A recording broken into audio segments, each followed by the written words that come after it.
See everybody today, and happy New Year. When we last met, in terms of the conversation regarding community and community engagement, focusing in on rural community sensitivity, um, we spent the session really looking at um, social isolation and loneliness, and we did that as a kickoff, essentially to really sort of baseline.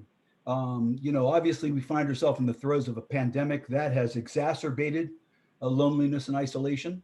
But if you remember from the session that we did in late December, um, loneliness and isolation were on the rise generically, not just for folks with disabilities, but certainly in our culture, in our society in general, and not just in the United States, but really around the world. And if you remember from the session, we really talked about the lethal effects of social isolation and loneliness, and how they really those elements can lead to increased risk for health disparity.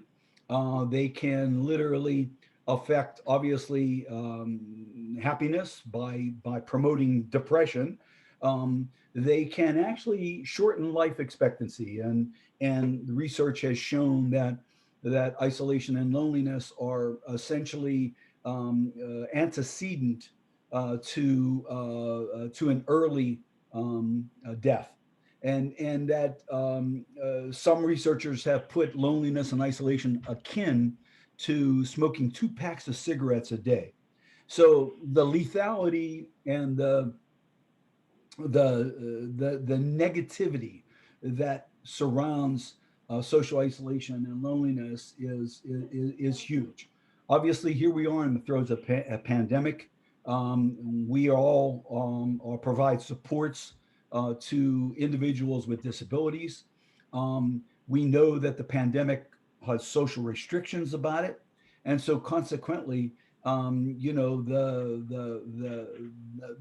throes of social isolation and loneliness have even been more predominant.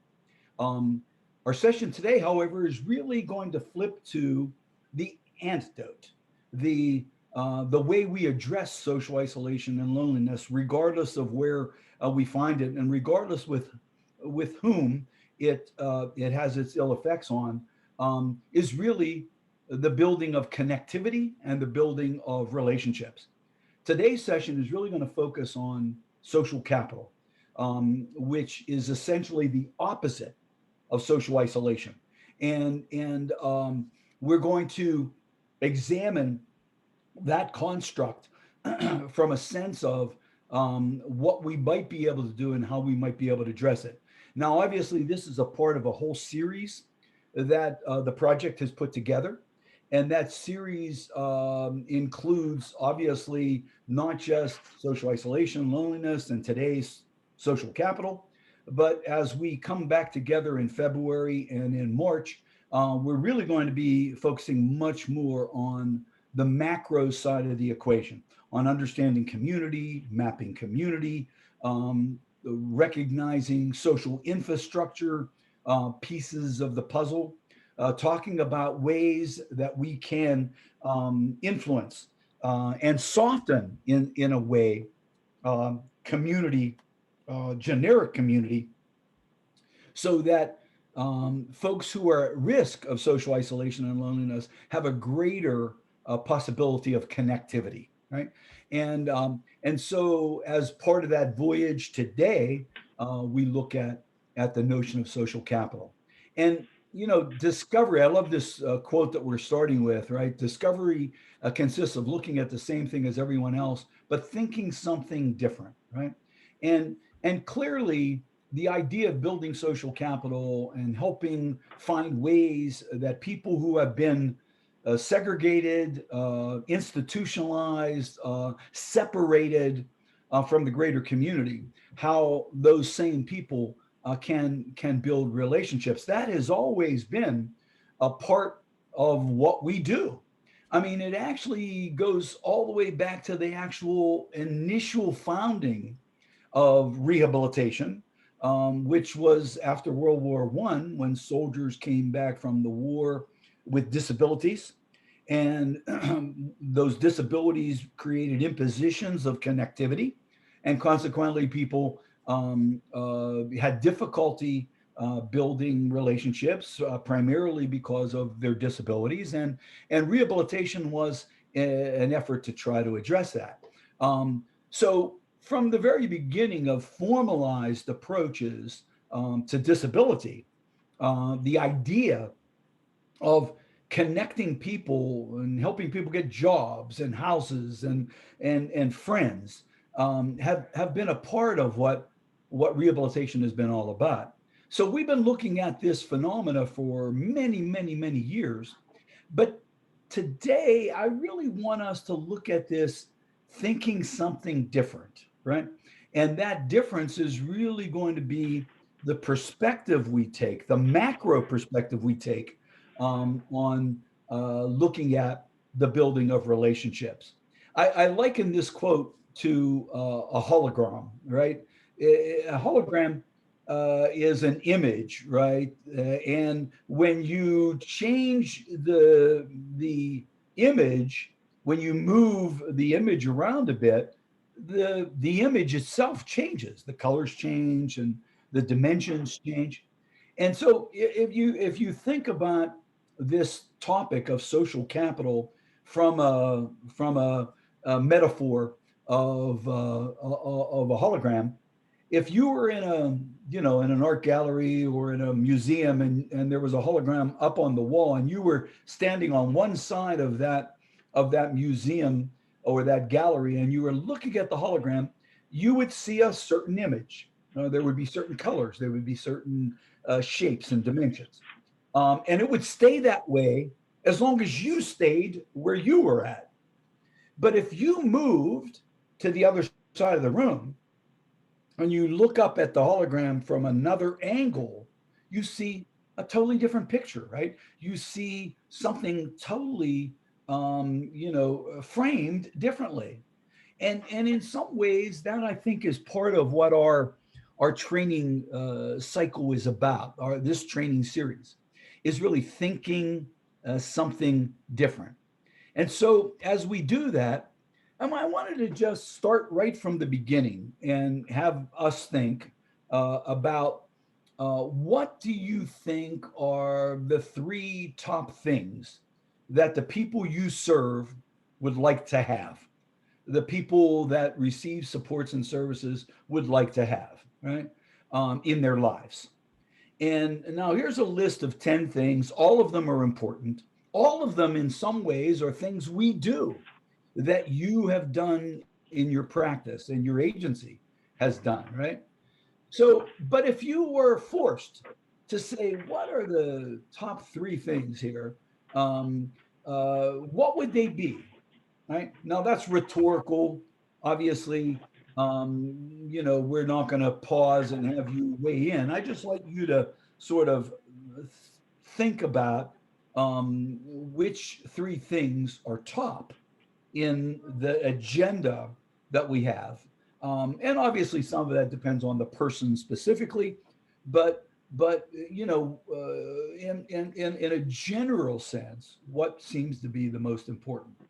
And as we sort of embrace that, each of these in and of themselves are really important things. But in the end, the thing that really is antecedent and most foundational to life success is, in fact, friendships. Now, the notion of friendship sounds simple. It sounds actually so simple that people dismiss it, that it really can't be as important as other things, right? Because it's so simple. Now, as we move through some of this material, I want to really share with you that it's not simple at all. It's complex, and it's fundamental. Because when I think about my own practice over the last 50 years, growing up in a family where I had close relatives with disabilities, supporting my father in the later passages of his life with Parkinson's. And you're thinking, what do people want? The people that we serve want? What do they want from your agency? What do families tell you they want? And as I've sort of reviewed my entire career, asking this question, from the time we were kids with my cousin Carrie, who had Down syndrome, all the way through my professional work, these were the primary things that I had heard over and over and over again. And I sort of categorized them. The top three, health, happiness, and safety, those are really overarching. The four purple bulleted goals or things that people want, outcomes, are more tangible, right? Meaningful things to do. For many of us, that's work, right? We want to do things that are meaningful, and if we don't find meaning in our work, then we look to find meaning in our lives when we come home from work, right? So oftentimes, those of us that find meaning in our work are really blessed because not everybody experiences that. Although all human beings want to find meaning in their lives, right? And that people want to live in their own place, and they want to live with people they choose to live with, and people want to get around the community. They want to connect, and we're social animals. If we don't, if we're isolated, we're at risk of dying. When we're connected, it breeds health. And remember us talking about that somewhat in our last session when we talk about, the physiology of isolation.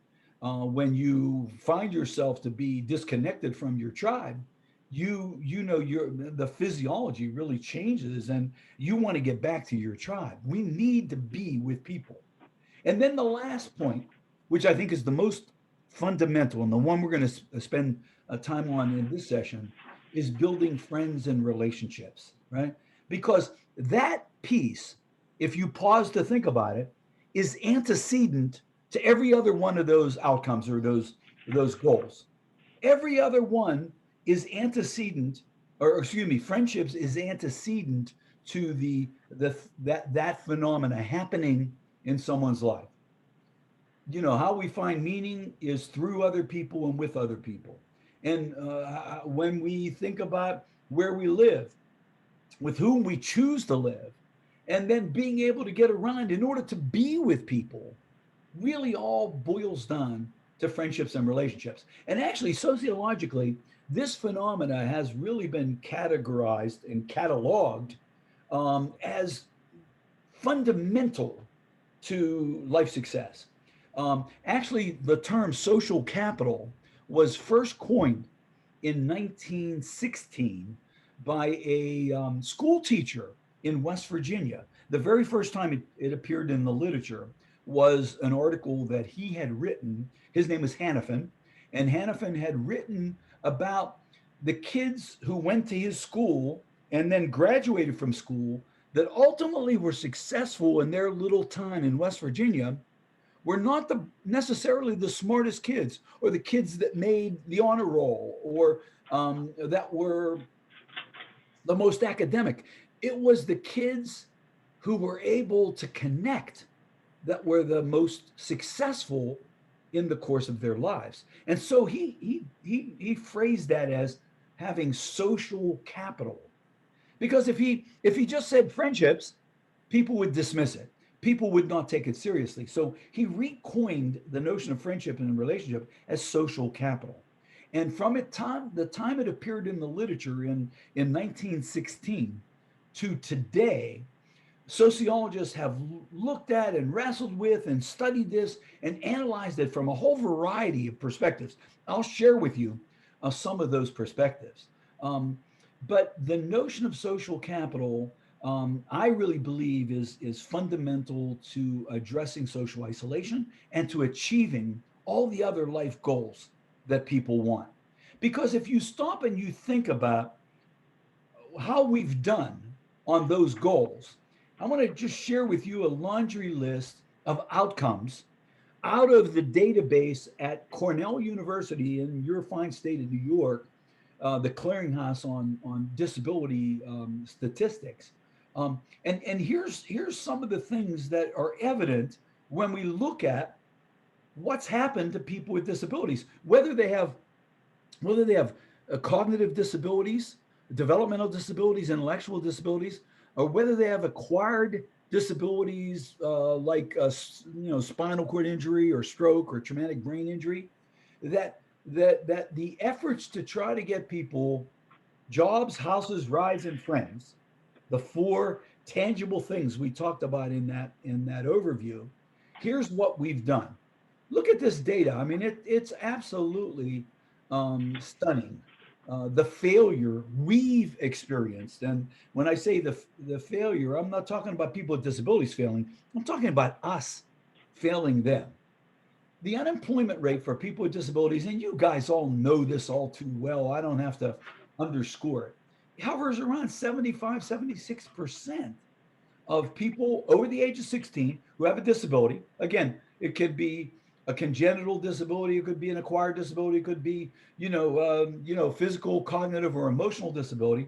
76% of those folks over the age of 16 are unemployed or underemployed.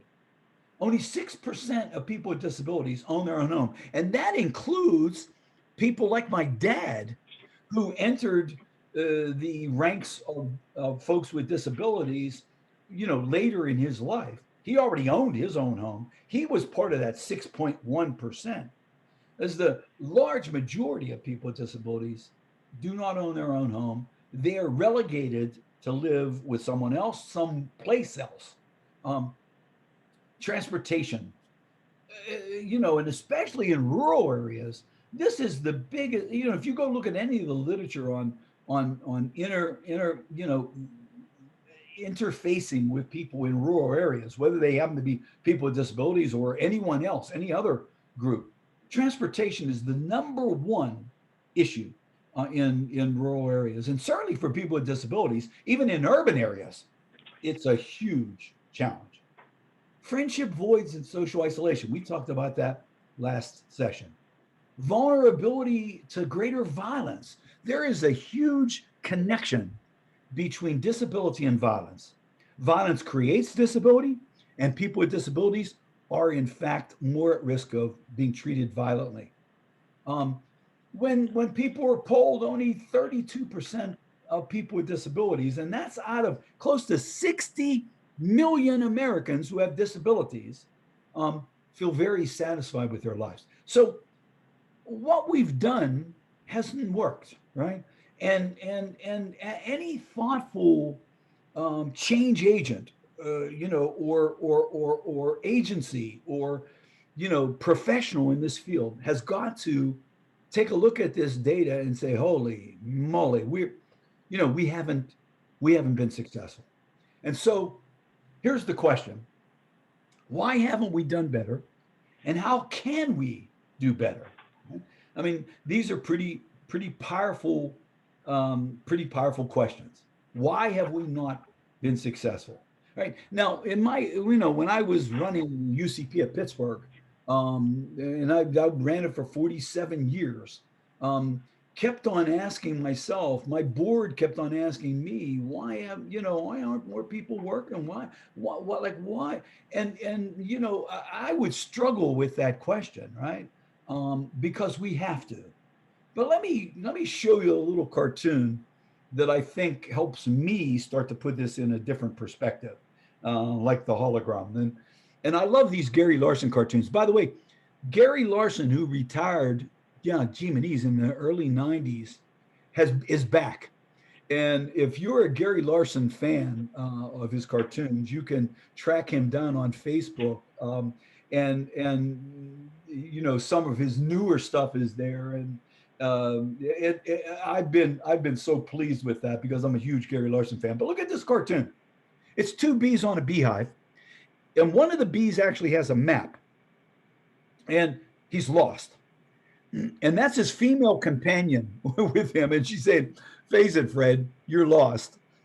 Now, it's a silly cartoon for a whole variety of reasons.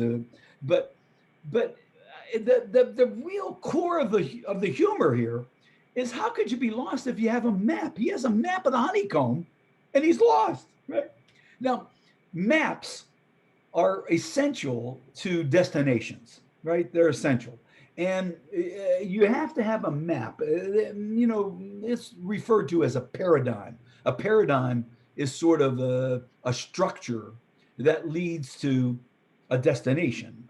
It leads to success within the framework of that which you are interested in, right? So having a map is absolutely essential. But in the case of our work, having the right map is absolutely critical, right? I mean, we have a map in human services. I mean, you guys follow a map. We all follow a map. We learned it in college or in in-service trainings. And a map is a methodology to a goal. And we have a map in our field. I happen to think it's the wrong map, and I want because if I wanted to get to Albany, and and I needed to get a map to get me there, if I had a map of, I don't know, Minneapolis or Minnesota, how in the hell does that help me? It's a nice map, but that doesn't help me get to Albany, right? So the destination should drive the paradigm, right? So if the destination of our work is getting people jobs, houses, rides, and friends, then the map has to uh, reflect that. So now this idea of paradigms, is really important to reckon with, because a paradigm can either liberate you and get you on the road to your goal, or it can handcuff you and cause you to go down a cul-de-sac. So the notion of the micro paradigm, which is the map we have in human services, mostly, in most cases, the micro map dominates in our field. Here are the four things that micro paradigm sort of frames. Number one, it starts by looking at deficiencies, weaknesses, deficits, right? It looks at a person having cerebral palsy or some other condition, and that condition is an imposition to that person's success. And so the start point of our paradigm is to understand the person's weaknesses and to understand their condition, right? The second element to the micro map is that it separates people, right? It separates and congregates them. It puts them in one place, saying, let's put you guys all together and let's see if we can figure out how we can help you eradicate your issue. I mean, hospitals do that. The medical model is a micro paradigm, and the medical model historically separates and segregates and congregates people who have the same problem, right? Um, it relies on experts. That this map doesn't really valorize the person who's struggling. It valorizes the expert, and it says, your credentials are really key to liberating this person who's struggling with this problem. And then at the very end of this rainbow is it tries to fix the person, right? Look at this cartoon, similar, Gary Larson cartoon, right, with the odd humor that he focused on. It's a guy who comes in to see his doctor and his back hurts, and so he sets up the appointment. He goes in to see his doctor, and now the doctor obviously begins to say, okay, if his back hurts, it's probably kidney stones, right? As that, he's a middle-aged guy, his back hurts, that's probably it. It's because the problem has to be inside him. So then the doctor goes behind the guy and sees a rhinoceros horn up his back. He says, wait a minute here, Mr. Crumley, maybe it isn't kidney stones after all. I mean, it's a silly cartoon, but this problem is not micro. It has a micro impact, but it's a macro problem, right? It is a problem around this guy, not inside of him. Now, let me show you a little bit more detail of this micro paradigm. And no, by the way, I didn't make this up. This comes right out of the literature. In fact, the first person that I read where I really got jazzed by this was back in the 70s. Ivan Illich wrote a book called Medical Nemesis, right? It might have been 76, 75. And he articulated how the medical model can actually be a problem in and of itself in terms of solving medical dilemmas that people struggle with. And this micro paradigm is sort of framed this way. What's the problem? The person with the condition. Where's the problem rest? Inside the person. So we got to label the problem. We got to give it a name. Kidney stones, Parkinson's, Down syndrome. You got to give the ulcer, um, and then that label leads to the person being separated based on their problem, right? Um, an expert then does an assessment of the problem and comes up with a treatment plan. And then that treatment plan is designed to fix the problem. Classic medical model, classic micro perspective.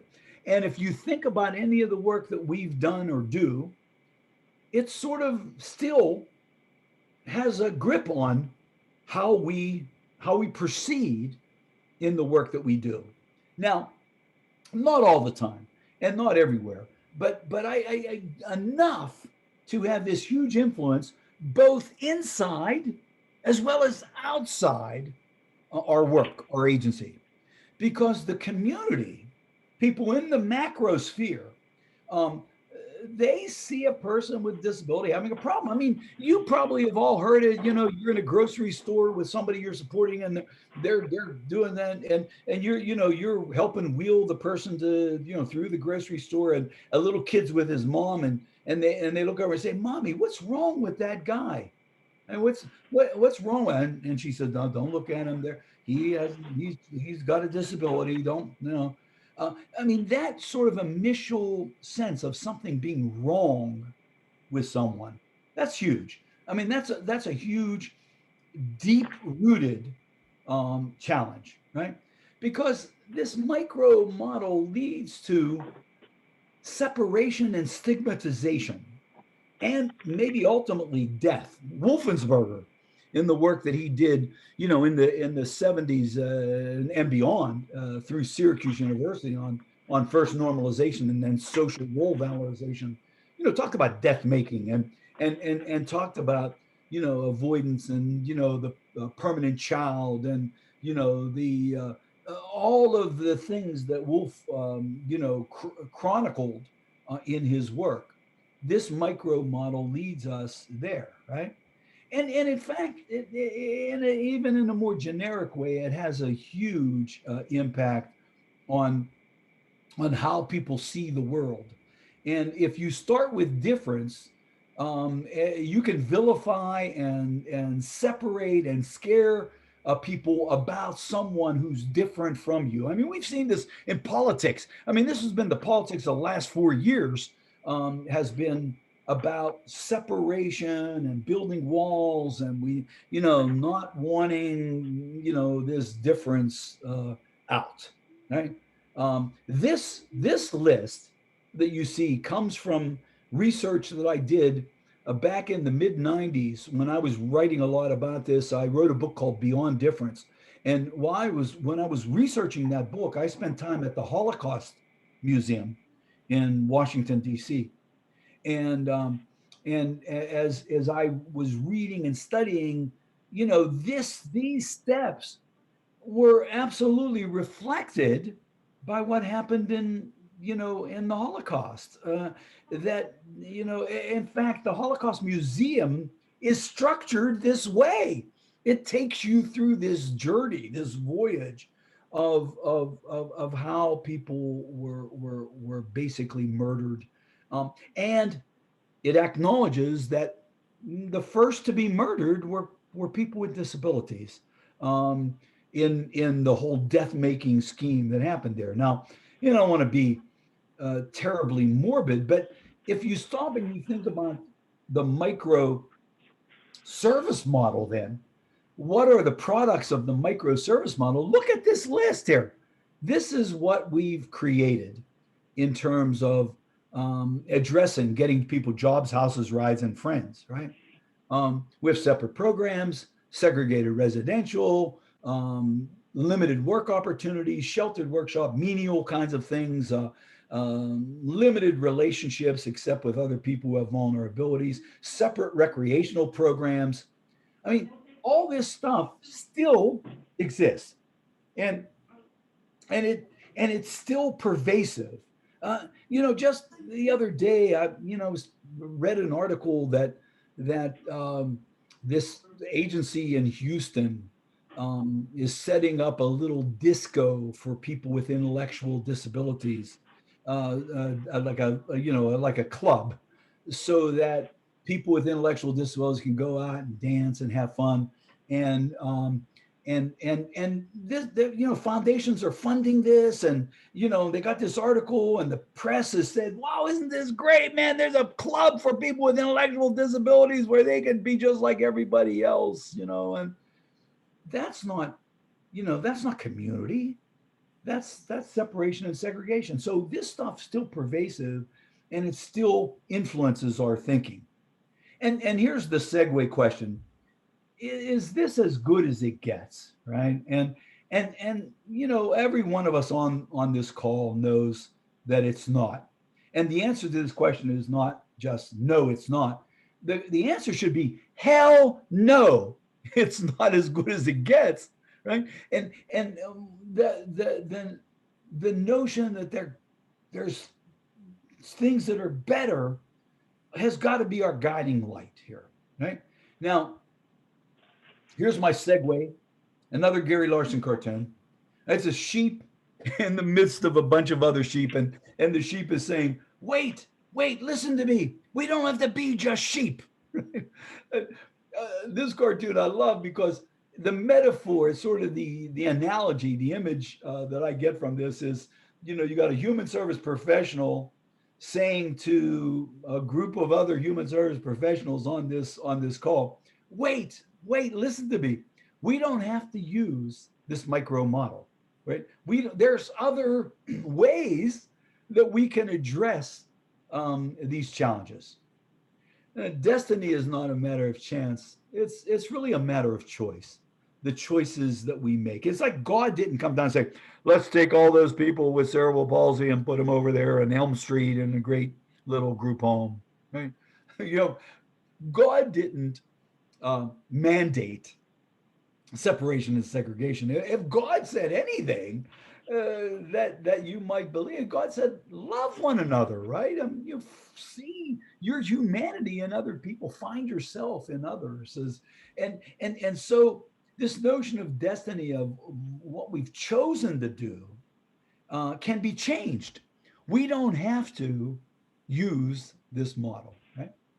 So this gets me to the shift from micro to macro. And it also gets me to really focus in on social capital.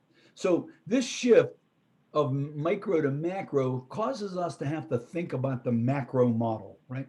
What is a macro paradigm?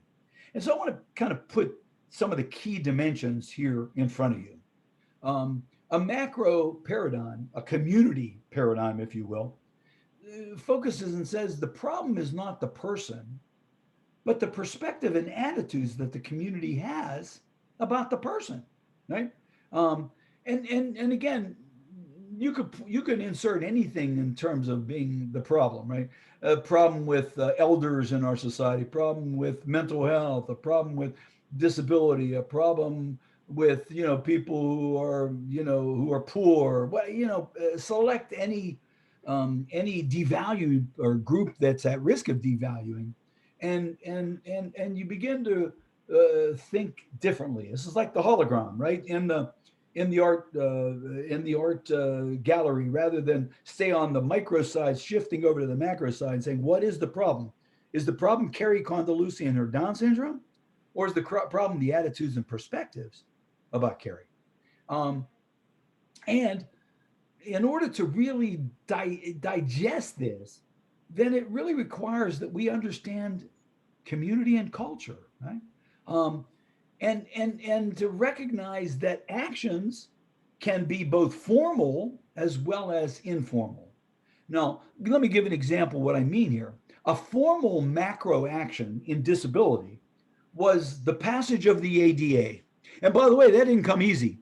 As some of you more veteran folks on this call know, that the disability rights movement back launched in the in the 60s. Ed Roberts and the folks at Berkeley, that whole notion of equality, of having a civil rights bill, that started in the 60s and really didn't be realized until 1990. And even then, you guys know on this call that laws don't necessarily dictate behavior.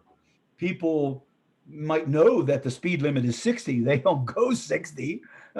Behavior is driven much more from an individual perspective, not from what the law demands. Although laws are important, and it's a critical piece of this issue, but laws alone, don't affect change. What affects change is informal connections between people, right? Um, that gets us to this notion of social capital, because your attitude toward anything is affected by people that you begin to meet who have that thing, or whatever that thing might be. I mean, I think back to growing up with my cousin Carrie, right? He lived right across the street. She was, Carrie and I were always together. I mean, she was a Condeluci, she was part of our tribe. So she had Down syndrome. So big deal. She was a Condeluci. And that the relationship with Carrie, the social capital that we had, was the driving force of our sort of perspective about Carrie.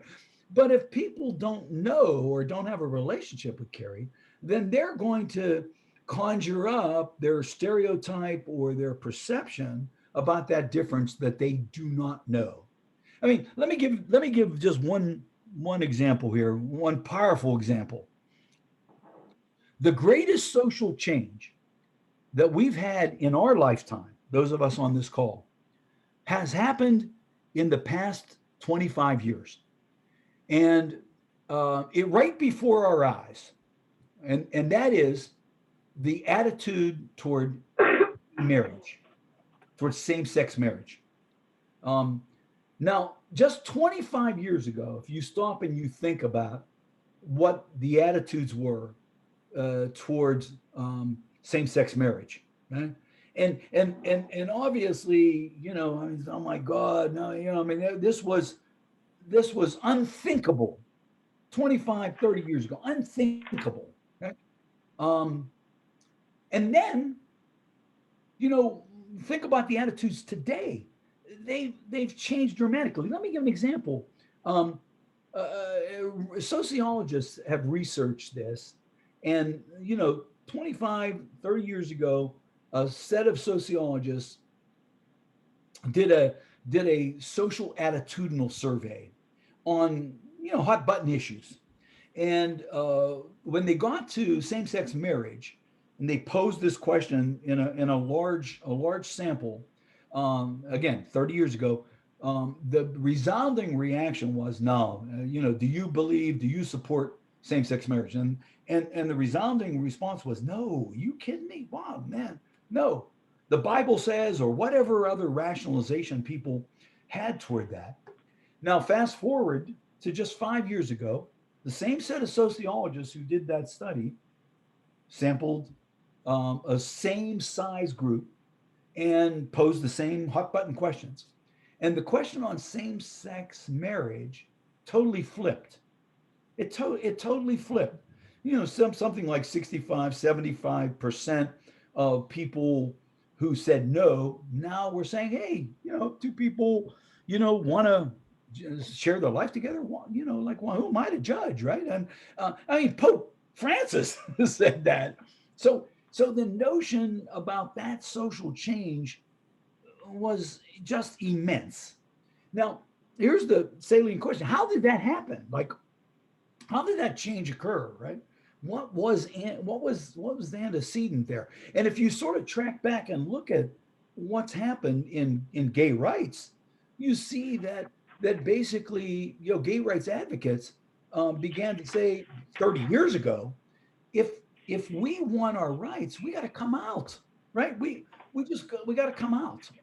And a lot of people didn't want to come out, right? That was saying, oh, there was great angst about coming out, and yet when people started to come out, the initial reaction of people who knew them, their families and their friends, was, "What? He's gay?" Oh, but then that people began to say, "Wait a second, that's my son. That's my brother. That's my cousin. That's my football teammate, right?" And and those relationships began to affect attitudes, right? Now, it's not as simple as that, of course, but the social capital dimension was critical, because we know in this question, we started with this in terms of asking you, what are the three most important things? When sociologists ask that same question around the world, here's the answers that they get, right? These are the top three responses, and it had nothing to do with disabilities. This is about life, right? Health, happiness, longevity, three top um, life indicators, quality of life indicators. Now, here's the point that I'm really trying to underscore. That research shows that health, happiness, and longevity are all tied to social capital. That the more relationship you have, the more quality relationship you have, the healthier you are, the happier you are. And listen to this, the longer you live. I mean, just go take a look at any TED, go to TED and just plug in, life expectancy talks, and and cruise through some of those and look at what the researcher summarizes. I guarantee you social capital is the primary element. Now, what is social capital? It's the value, benefits, and resources that people receive through relationships, right? And and and that literally every one of us, and just think about your own life, your own situation, um, through the people that you know and do things with and engage with, um, you basically, find incredible value, right? Instrumental value is the tangible things you gain. That's when your friend comes over and you helps you with something you can't do by yourself, or you would have to pay somebody to do it for you. And they come over and together you get it done. You got to move. You're moving from one point to another. You can call a moving truck and moving company and pay through the nose, or you can rent a U-Haul and get a case of beer and call your buddies and have them move you. That's valuable, right? Um, our Basically our emotional value that we get through people we know who are in on our side, who got our back, right? And then the information that we gain through our friends, through our connections, right? So social capital has a huge impact on making life better for you. And now research shows convincingly, and this is research in the last 50 years, that social capital is the key dimension related to getting people jobs. It's not what you know, it's who you know. Um, and that literally studies have shown that people get jobs based on people they know. I mean, even in the simplest dimension, if you're applying for a job, the job you have right now, and you fill out the application, at the very end of the application, they say, please give us the name of three people that we can contact who will vouch for you, right? Who will tell us something about you. And this is your social, you're listing people that you know, right? Who know you, who can vouch for your loyalty and your dedication and your hard work, right? That's the stuff that gets people jobs. And actually, more recently, research has discovered that how people lose jobs is not because they can't do the work, it's because they can't get along with customers, with coworkers, with their boss, right? Again, that's a social capital issue. That that social capital influences so many things, but look at that fourth bullet here on this slide. Um, Social capital has a huge impact on what we call pro-social behaviors, which are things like tolerance, respect, compassion, kindness. All of those things go up based on connections. Quite simply, you're nicer to people you know than people you don't know, right? That you and if somebody you have some social obligation to, you're even nicer to them, right? So all of this research, simply stated, shows that the quality and quantity of your relationships are important, right? The more social capital you have, the healthier you are, the happier you are, the longer you live, the more you achieve, the better outcomes in your life. Now, this question or this summary bates a really important point, and that is what we know is that people who experience disabilities have less social capital, markedly less. That people who acquire disabilities, like my dad, when my dad started to show symptoms of Parkinson's, people started to run for cover. We would go to church, and Dad would be tremoring, and people would move away, um, and yeah, not mean spirited, but in terms of qualitative connections with social obligations, disability disconnects people from those kinds of relationships. Most of the people we serve at our agencies um, have never had relationships in the first place. They had very little opportunity for relationships. In school, they were kind of stuck in some special ed, never really were included or incorporated. We all know that, right?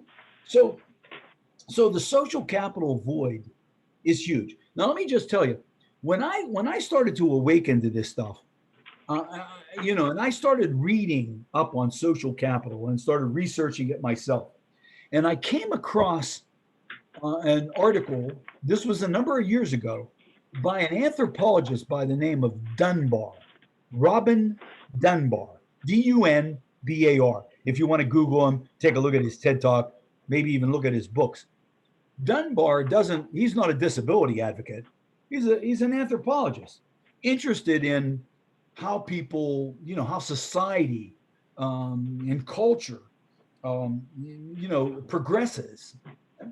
And what Dunbar has actually done is he began to study the numbers of relationships that people have, going all the way back to tribes and villages and all the way through to our current time. And he postulates that the typical person has 150 important relationships with social obligation, at least 150. Some with many, many more, some with less, but 150 was the average. In fact, he even wrote a book called The Power of 150. Um, and when I read that, I started saying, "Holy hell!" And I said, "150? How many relationships do I?" So I started to write down, my relationships, my friendships, my family and people that I in my neighborhood. My neighborhood is my family, but I started writing all these names down, and I was overwhelmed by the number of people that I have some social obligation with in some way, shape, or form. It was well over 150. And then I thought, gee, Denise, I wonder how many relationships people I serve at UCP have. I wonder what's typical there. And so I started to probe a bit. This is very informal. and I started to just sit with people and tell me about your friends. Tell me who's your buddies, and and I started to try to chronicle the number of connections. And I got to tell you, it was absolutely astounding how limited they were when I awakened to this. Um, and in fact, we did follow up with an actual study. We did this through the University of Toronto. We did a large study with 5 sites in the United States, 2 sites in Canada, and 1 site in Australia. And we basically looked at social connectedness. And I got to tell you, the average number when we probed a bit deeper with our 250 people that we had in our sample, um, the average number of connections that people could talk about, that people could actually identify, was 24. 24. Just sit down with somebody in your, next time you have a chance that your agency serves, and try to kind of capture that, and you'll see the disparity. So here's the deal. Here's another cartoon to segue into the last construct. Knowing how it could change the lives of canines everywhere, the dog scientists struggled diligently to understand the doorknob principle. Look at these dogs. They know that the action is out there where the cat is under that tree, right? But they can't get out there unless their master opens the door. If they could figure out how to open the door, they could be out and do their thing. So here's my segue analogy. Knowing how it could change the lives of people in New York State with disabilities, the disability advocates of cerebral palsy of New York State affiliates struggle diligently to understand social capital, because that's really the doorknob to a better life. It's the way to connections. So to think is really to differ, and to differ with that micro approach, to differ with, seeing people always have problems, to think about people from a problem perspective, and to somehow some way think that they're better off if they're all together. That's We've got to differ with those things. So if we want to invest in social capital to actually build relationship connectability with people, we have to stop thinking really clinically. Now, clinical thinking is helpful in some regards, but we've got to better understand community, right? And in our series, in this workshop series that we're going to be doing, as we switch gears to our session in February, that's really what we're going to dive into: how communities operate, reversing our institutional mentality, and really thinking about building social capital. Because social problems stem not from individual differences or deficits.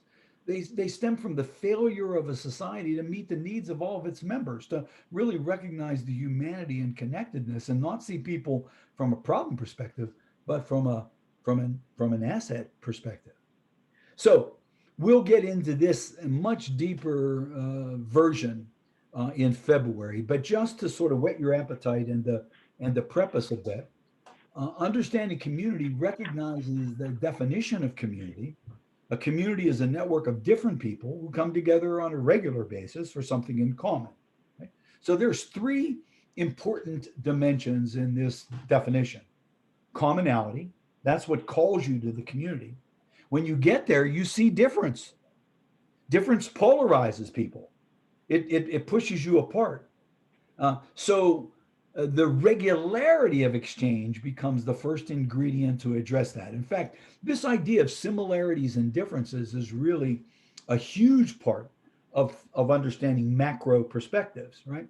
Because regularity begins to lessen the ill effects of difference, right? If you see somebody again and again and again and again, you don't, I mean, think about when you first started working in disability supports, wherever it might have been, how many years it might be back. And when you first walked in to the center or to the institution or wherever you started, and you saw, I don't know, 50 people with disabilities, sitting in a big room, and you never saw that kind of situation before, like, it almost, it sort of takes you aback. You're breathless, right? But then you come back the next day and the next day and the day after. Pretty soon you don't even see the damn wheelchairs, right? So what's changed there? The change has been you. Your perception has changed. You see the humanity of the person. Now, if people aren't regularly in community, then community is not going to see their humanity. And what gets people into community is the similarities that they share, not the differences that they experience. So, in thinking about social capital, we start with what are the relationships people have right now, right? Um, and then how might we explore other possibilities for relationships? Let me show it to you this way. This image is called the sociogram. It's kind of a visual of social networks, right? And that outermost ring, like if you were looking at like this as a pie, the crust ring, that would include all the people that you know and you see on a on a regular basis in various places of your life, right? The circle that's more in the center of this pie are people that you do things with, that you have some obligation to, and then that core circle in the very middle of the pie are people that you love and you care for, right? Your covenant relationships, those really deep relationships. Now, if we would make slices on this pie, much like with a pizza or an apple pie, and you make a slice, each one of those slices would represent a community that you are engaged with, right? And so each of us would have our family as one slice of our sociogram, right? And these are people you engage with. Some people you just know, you see them. You don't really have an obligation or do things with them. You see them at a family reunion or at a wedding.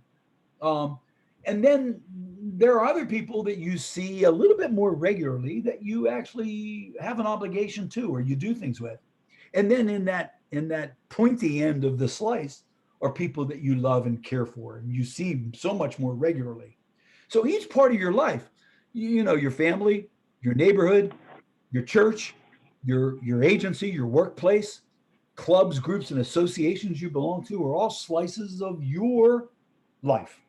And they're all platforms for building social capital or maintaining social capital.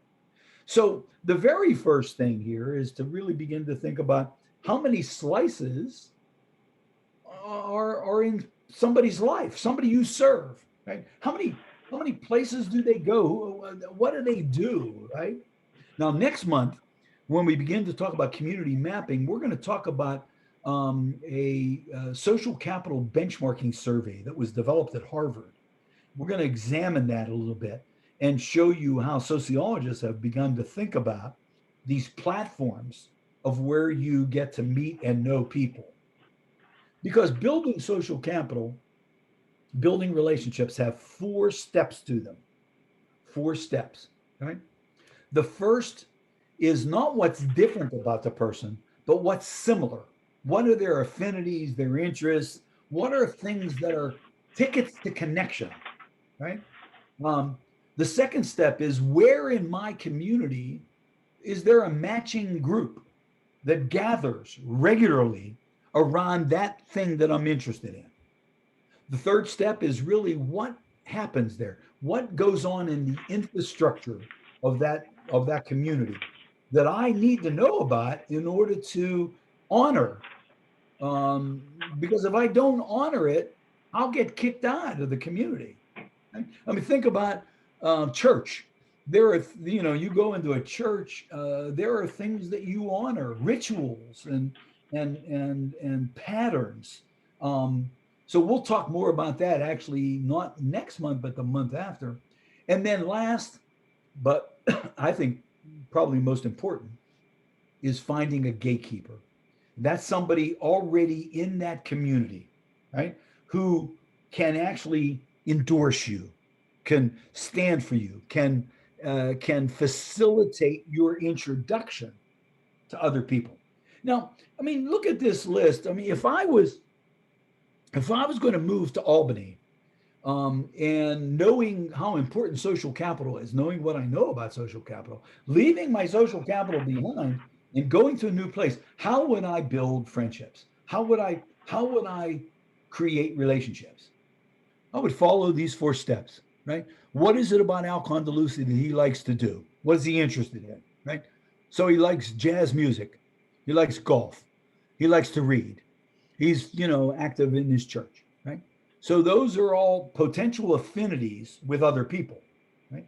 Secondly, where in the Albany community do people gather to play golf, or they gather to read, or they gather to listen to jazz music, or whatever that interest might be? Step 3, what's expected of me in that community? And then lastly, who's somebody already in that community that can introduce me around, that can stand for me? Now, each of these things have a lot of sociological ramifications. We'll examine them as we move through. But actually, just starting in the beginning is thinking about this cultural profile. That is, who is Al Condeluci and what is he like? Who are the people we're serving and what are they like? Right? Now, I sent this out. Tim should have sent it to you. This is just a visual portrayal of a cultural profile analysis. It's a form that we've used and continue to use in places that I do some coaching, the agency that I used to run. Right. So this piece, and you have a copy of this. You can take a look at it. It basically, looks at in the very beginning a little bit of demographics, right? And then it gets into interests. What are you interested in? What do you like to do? What might you like to do? And then it even has some prompts, because some of the folks that we support, they don't know what they like. Some folks have never really been exposed or have had entree to things they might like, right? Some persons who have been so cloistered, um, have never even thought they could like something like that. They so that oppression is real and very powerful.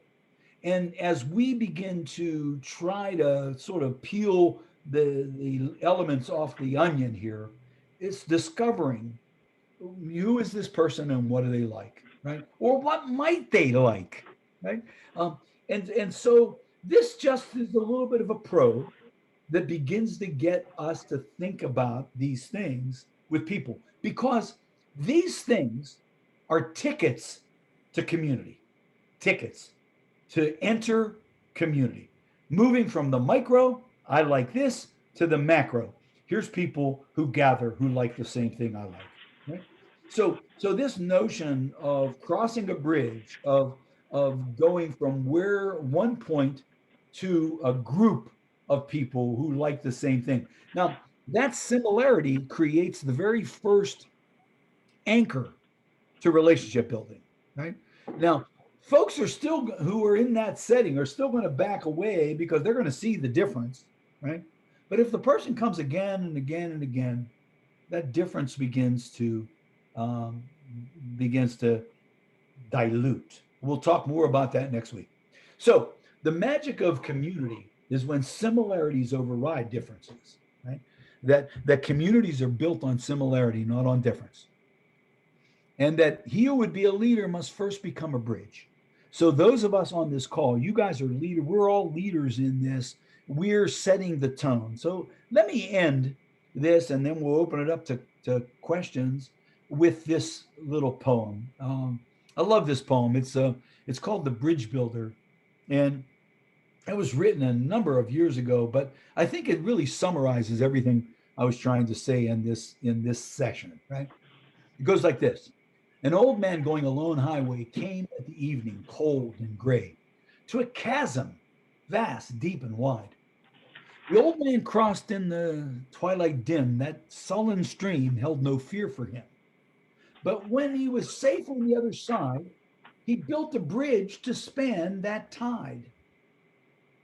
Old man, said a fellow pilgrim near, you're wasting your time with building here. You never again will pass this way. Your journey will end at the close of this day. You've crossed this chasm deep and wide. Why build you this bridge? at eventide. The builder lifted his old gray head. Good friend, in the way that I've come, he said, there follows after me this day a youth whose feet must pass this way. This stream, which has been nothing to me, to the fair-haired youth might a pitfall be. And yes, he too must cross in the twilight dim. Good friend, I'm building this bridge for him. I love this poem, and I love its message, right? And the message of this poem is that chasms happen in life, and all of us have faced chasms, and none of us have had been given some kind of a silver spoon, right? We've all had to work pretty hard to get where we're at. And so if you think about your life, here you are, you've gone through some adversity, and now here you are, you've gone through the chasm, and you're at the other side, right? You've made it. You not your not life is not perfect, but you got a job that really matters and you care about. You have people around you that love you, and you know you you know you essentially have arrived, right? I mean, it's not perfect, but it's good. So what do? You build the bridge back to where you came from. The pilgrim sees the bridge builder doing that and says, "Man, what's wrong with you? Why would you ever want to go back there? There's nothing back there. There's loneliness back there. There's depression and isolation, and homelessness. Why would you ever want to do that?" And the builder said, "I'm not building this bridge for me to go back. I'm building this bridge so that Carrie Condeluci or Mr. Condeluci or anybody else who might really have some chasms to face find a little bit of an easier way, right?" It is really a powerful message of we are the change that have to come. If we want a society that celebrates and welcomes and loves everyone, then literally we have to behave that way. Look at this cartoon. I love this. It's my last Gary Larson cartoon, but two spiders on a sliding board, and they built this web, right? The web catches flies, but these spiders, they've raised their vision up. They think they could catch a kid. And the caption, if we pull this off, we'll eat like kings. That notion that somehow, some way we can go further than our current grasp, that our reach has always got to be further than our current grasp. And so as we look to conclude, let me just end with one last thing. Just on this last week, we had Dr. Martin Luther King Day, right? And it was a day of reflection of Dr. King. And I put up this quote from Dr. King, which was something he wrote in 1963 in his essay called Notes from a Birmingham Jail, where Dr. King was arrested for trying to order some sandwiches for protesters that he was supporting. And from the jail cell, he wrote an incredible discourse. If you haven't read it, you should go back and take a look at it. But here's a little passage from it that I think really typifies this idea of building social capital. Dr. King says, in a new sense, all life is interrelated.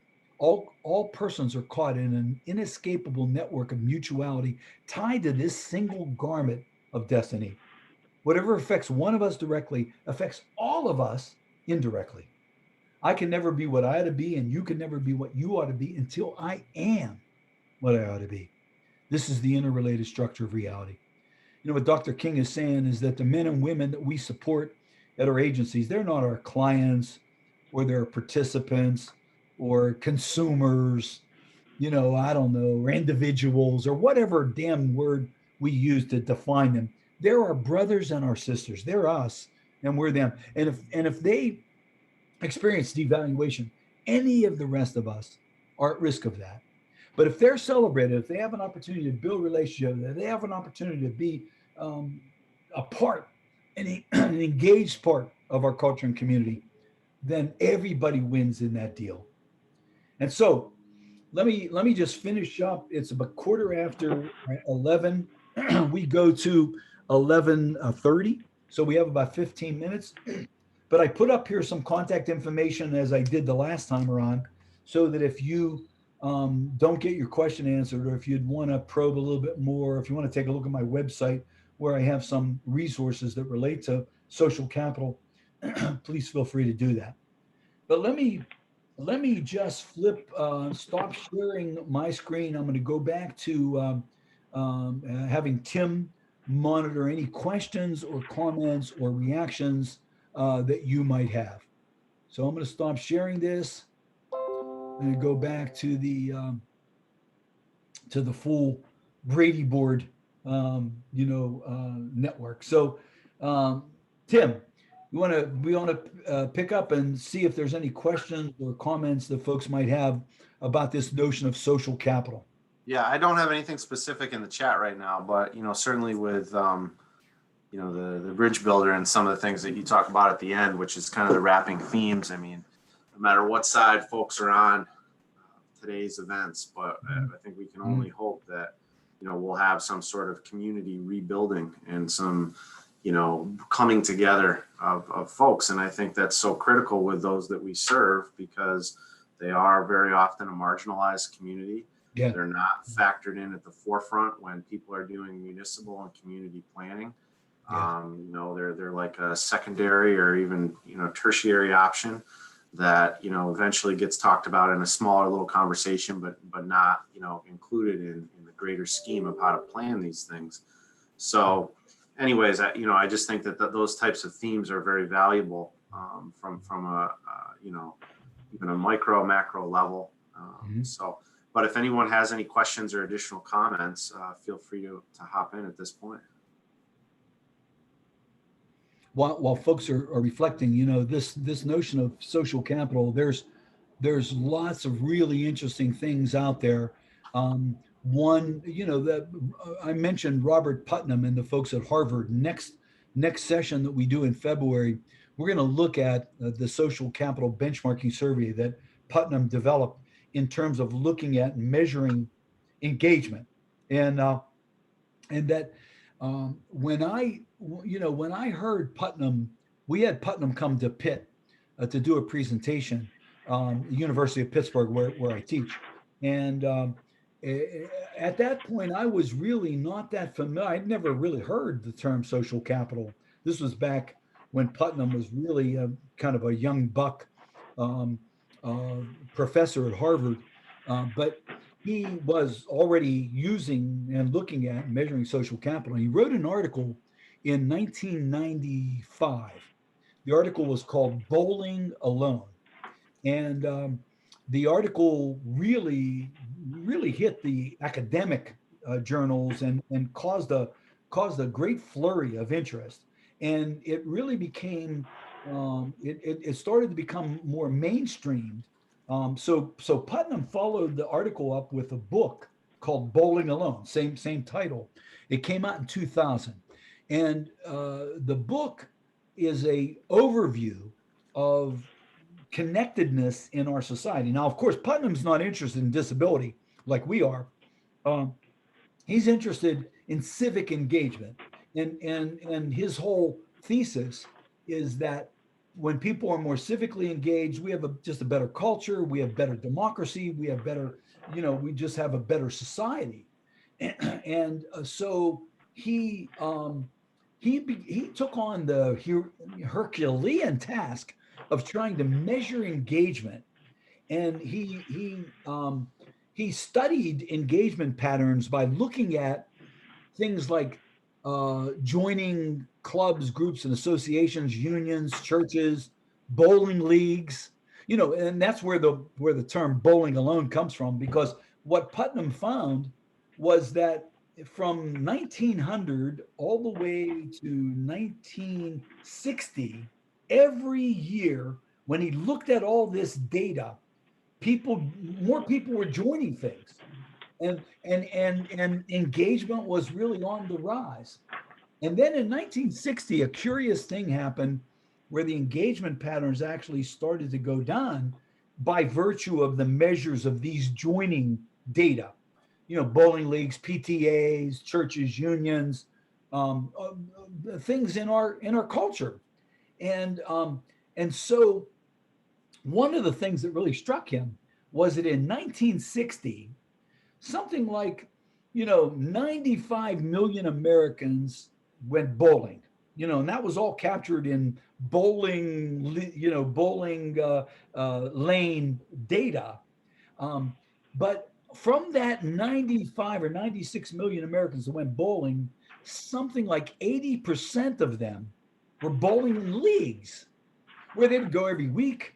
They would be with their buddies. They would have a beer. They would bullshit. They would solve the problems of the world while they were bowling. But then when Putnam went back to the bowling data in 1990, he discovered that from 1970, 1980s, 1990s, people stopped joining bowling leagues. And in 1990, 100 million people bowled, and only 20% of them bowled in leagues. And so Putnam was fascinated, like what's happening in our society where people are stopped joining things and are not, we're bowling, but we're bowling alone, right? So this notion of social capital, when Putnam came to Pitt, and this was in the early 90s, and I was so fascinated when I was listening to him talk. I said, gee, Denise, why haven't we thought more about social capital in our own field? And why don't we, why don't we measure friendships and engagement? And so that's kind of got me on this odyssey. I wrote a book in 2015. The book is called Social Capital: The Key to Community to Macro Change. If folks are interested, they could take a look at that. I summarize a lot of the literature. I try to apply it to disability, which is, I think, our interest. Any questions or comments, though? We still have about 10 minutes. I don't want to over dominate this, but yeah, Al, I mean, what you're saying about bowling leagues kind of follows the course of the culture in general. Like look what happened with retail, right? You used to go to the hardware store and you would have a relationship with the person at the hardware store. So it was partly about getting your hardware, and it was also partly about getting partly some information, but also making a connection. And so now you go there, it's like a big box store. So it's you never see the same person twice. It's but in terms of our people, I try to package these things into something that's practical that helps people to. So what I hear from a lot of like the staff is they'll say, well, we're going to do community engagement. We're going to go to the mall, and it's almost like you want to ask the question, like, well, who do they know at the mall? Right. Like, who might they talk to at the mall? Who might they? And the other thing you mentioned speaks to a strategy. I mean, if you go to the same place at the same time, you're more likely to have those casual interactions, and you're more likely that, well, first of all, it works as a practical matter on our end because everybody knows do the same thing on the same day. But it also speaks to a lot of the challenges in our system, and that's really pretty apparent in our area.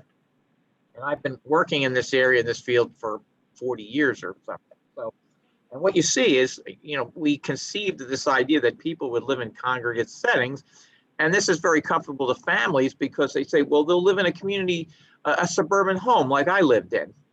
And the difference is that when we live in suburban homes, we have access to transportation, we have real close personal relationship, marriages, etc.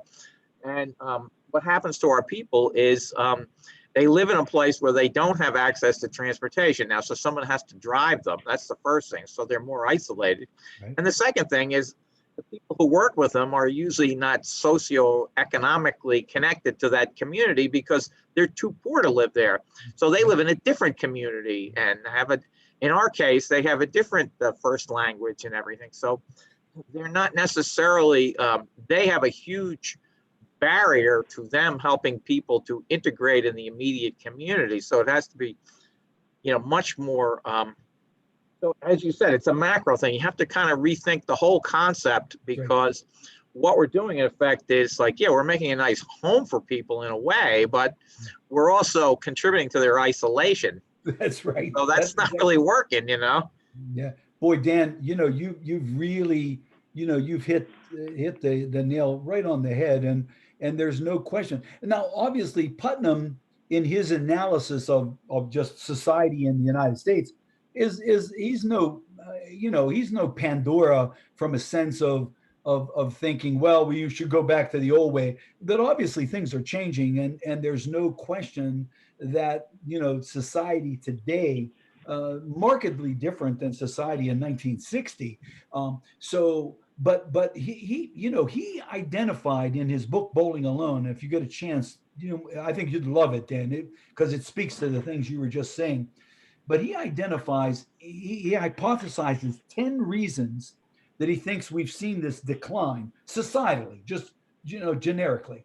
And then he takes those 10 things and he sort of dismisses six of them, and four emerge as what he thinks as a society we could have discussions about and begin to sort of think about how we might address some of those things. And they get right to the points you're making. One of the things is technology. And we know that technology, it used to be, I mean, even low-hanging technology like air conditioning, that, prior to 1960, most people didn't have air conditioning. And so, you would sit out on your porch, and we all had front porches. Architecture has changed now, where we have now back decks. And so we don't have front porches to sit on. So once we started to get air conditioning, we kind of changed that. Garage door openers. I mean, this, as silly as that sounds, the technology of a garage door opener, you drive up into your driveway. You used to be able, you used to have to get out and open your garage door, and then at that point say hi to the neighbor or whatever. Now you hit a little button, the door goes up, you drive in, you hit the button, the door goes down. You don't have to see anybody, So telephones and obviously computers, technology becomes one of the big issues. He also really articulates the suburbanization movement, where people have moved out of towns and into the suburbs. And some suburbs don't even have sidewalks, So it's really fascinating when you think about these societal changes. Now, I think we have to be smart enough to say we're not gonna change society, but how do we thrive in the world that we find ourselves? And the notion of what does that mean for people we serve in terms of engagement and engagement patterns? The similarity regularity thing that you just articulated is a perfect example. The more regularity that people have in their lives, they even personally, you begin to feel better if you have these rhythms and these patterns that you're following, where you're seeing people, you're doing this, doing that. And so I think some of that we need to really begin to say, how can we enhance the engagement of the people we're serving in realistic ways in our world today? Al, I just want to jump in because Dave has put something in the chat, which I think is super. And Dave, I want to give you a chance to speak on that too, about unconscious bias. But I was glad the way you articulated it, because I was just thinking a whole lot of things, in terms of, Al, what you were talking about and what Dan was talking about. But what it got me thinking about is, as a former teacher, we often teach how we learn, right? So our teaching styles are influenced by how we learn. So oftentimes you find a disconnect in a classroom because a certain student doesn't learn the way you teach. And how do you bridge that gap to bring them into the classroom arena? Now, that could be a special ed student, or that could be a regular education student. It doesn't matter. And I think what we see with such a fast-paced moving society, either technologically or, again, to your points about suburbanization, which has totally changed how we integrate people, is I think very often when we serve people with disabilities, and I know Dan had said how, I don't know if that was a Juanio specific program, but bringing people to the mall. Think about how the malls have changed aggressively, and how they're not like, it depends on where you live, but like shopping is like almost secondary, because now they're putting in comedy clubs and they're putting in these massive sort of restaurants that have gaming aspects to it and stuff like that. But we think, and this is where I'll let Dave pick it up here, about what people with disabilities can or cannot do. I think sometimes we bring folks with disabilities to environments that sometimes have even aged out, because we think that of them as being on a more simpler scale and level that they can digest, instead of maybe the better opportunity to engage them into what is more current. So it's not like there's a super long learning curve, like the same thing with bowling, to your point. Like, bowling has declined as an activity, so have leagues, right?